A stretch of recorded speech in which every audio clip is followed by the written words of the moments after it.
likes for this videos. If we get more than 2,000 likes at this videos, we will upload more patriotic news. The truth is out. Oprah is mocking Jesus and the Bible. Watch before deleted. Disturbing video footage has surfaced showing Oprah Winfrey openly mocking Jesus Christ and the Bible. The legendary race baiter once claimed to be a Christian woman, but it appears that she has turned her back on God. Here's what she has to say about Christianity now. Oprah has her own network, so she has nobody to answer to and clearly feels she can say whatever she wants.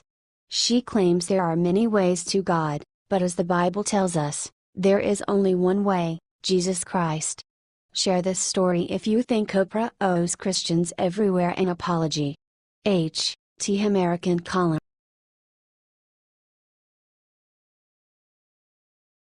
Alert: Trey Gowdy just exposed the real traitors who stopped the travel ban. You will be shocked by this. Read more.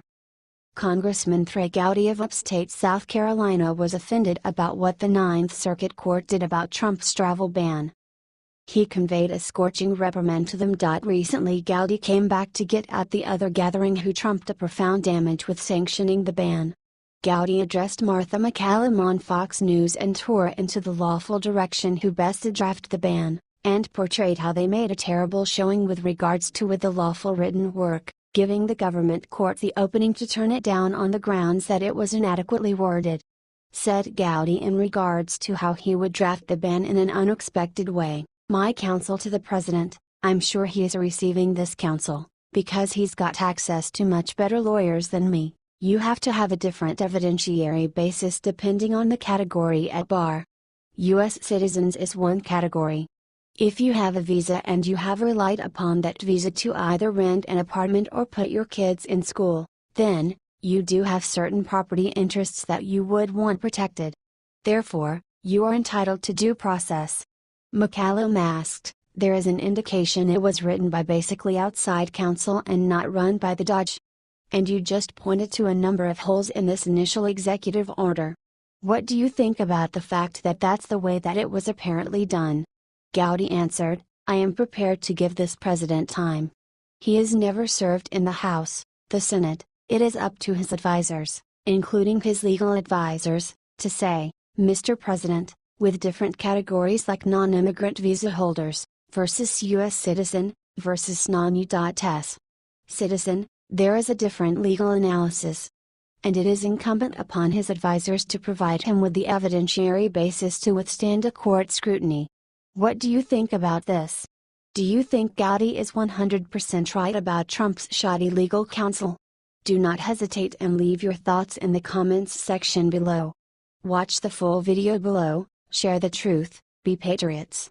H.T. Conservative 100.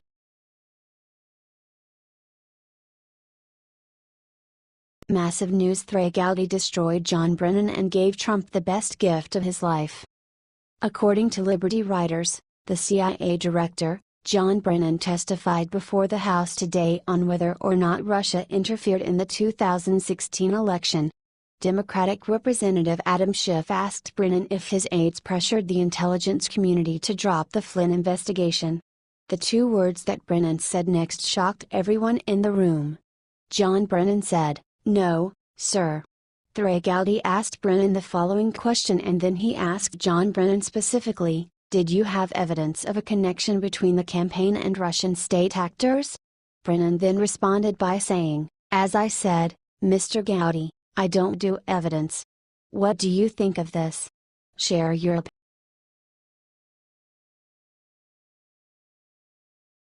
The truth is out. You'll be surprised to just slammed Hillary with a wrongful death lawsuit. The loss of American lives at the embassy in Benghazi, Libya, was a loathsome disaster that few accept couldn't have been maintained a strategic distance from if just those in charge of issuing requests to send promptly accessible help had done as such when help was asked. We've all found out about the cases from Uncommon Operations SEAL groups that needed to go help the diplomat, and the fighters going about as his bodyguards were requested to stand down by people obscure in the Obama organization. Trust me, we as a whole have our doubts about who the obscure individual or people may be. The parents of two of the soldiers murdered do trust they know who is capable and are documenting suit against that individual to get some legitimate alleviation. From Fox News Politics, the parents of two of the four Americans who died in the Benghazi attack in 2012 filed a lawsuit Monday against Democratic presidential nominee Hillary Clinton, alleging her reckless handling of classified information contributed to their deaths. The case was filed in the U.S. District Court for the District of Columbia by Larry Klayman of Freedom Watch USA on behalf of Patricia Smith, the mother of Sean Smith, and Charles Woods, the father of Tyrone Woods, for allegedly wrongfully causing the death of their sons, as well as for defamation and intentional and negligent infliction of emotional distress. The lawsuit suggests that Clinton's use of a private email server contributed to the deaths of Smith and Woods, adding that terrorists were able to obtain the whereabouts of Ambassador Christopher Stevens and thus the U.S. State Department and covert and other government operations in Benghazi, Libya, and subsequently orchestrate, plan, and execute the now infamous September 11, 2012 attack. Having used a secret private email server that we now know was used to communicate with Ambassador Christopher Stevens with confidential and classified government information, and which we also now know was likely hacked by hostile adversaries such as Iran, Russia, China and North Korea aligning with terrorist groups, it is clear that Hillary Clinton allegedly negligently and recklessly gave up the classified location of the plaintiff's sons, resulting in a deadly terrorist attack that took their lives, Klayman said in a statement announcing the suit. In addition to the wrongful death and negligence charges named in the suit, the parents also claim that Clinton defamed them in statements to the media, according to court documents. During her campaign for president, defendant Clinton has negligently, recklessly, or maliciously defamed plaintiffs by either directly calling them liars, or by strongly implying that they are liars, in order to protect and enhance her public image and intimidate and emotionally harm and silence them to not speak up about the Benghazi attack on at least 4 separate occasions. Klayman wrote in his complaint. Patricia Smith has previously spoken out against Clinton, most recently at the Republican National Convention in July. Ideally, this will at long last be the claim that brings her down. What do you think about this? Do not hesitate and write your thoughts in the comment section below. Share the truth, be patriots. Thank you for reading. H.T. Fox News Politics.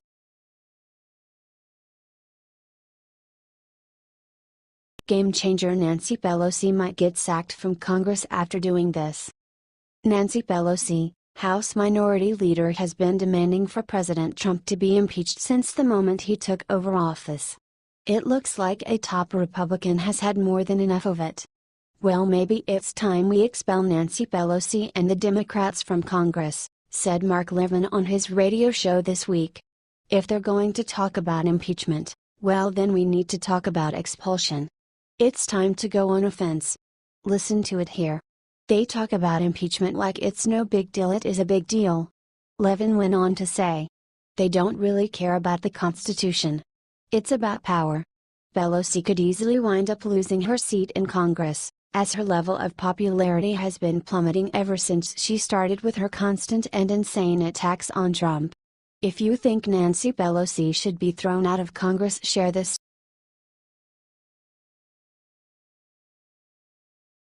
Finally, previous Obama buddy ends 8-year hush, uncovered Barack's filthiest lie. This is the biggest cover.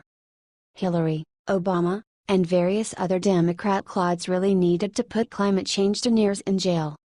It is past strange sci-fi when individuals who are profiting hand over clinch hand through a huge green Ponzi plan are requesting that everybody accept or endure the results. Like some unusual page tour from 1984. This Orwellian bad dream is playing out in the Democrat playbook today. The proof, in any case, intellectuals like Al Gore keep on pushing their plan, at the same time emptying massive measures of money out of the worldwide economy. That is to say, $15 trillion? Please. However, we've been onto their trick for some time now. Also, a previous Department of Energy Undersecretary is blowing the shriek on the Obama organization and their illogical information encompassing global warming. The Libertarian Republic, A former member of the Obama administration claims Washington, D.C. often uses misleading news releases about climate data to influence public opinion. Former Energy Department Undersecretary Stephen Koonin told the Wall Street Journal Monday that bureaucrats within former President Barack Obama's administration spun scientific data to manipulate public opinion. What you saw coming out of the press releases about climate data, climate analysis, was, I'd say, misleading, sometimes just wrong, Koonin said, referring to elements within the Obama administration he said were responsible for manipulating climate data. In the realm of science, where experimental proof should trump all another certainty, counting a supposed agreement, it is no big surprise that Obama and his associates were tricking. With regards to coming clean, we as a whole realize that Obama was no legitimate ape. His falsehoods, misleading and debasement and have turned out to be incredible. Be that as it may, to direct his staff to lie and control atmosphere information to constrain laws through Congress is unconscionable. Abandon it to liberals to discover better approaches to lying, isn't that so? What do you think about this? Do not hesitate and write your thoughts in the comments section below. Share the truth, be patriots. Thank you for reading. The Wall Street Journal, the Libertarian Republic.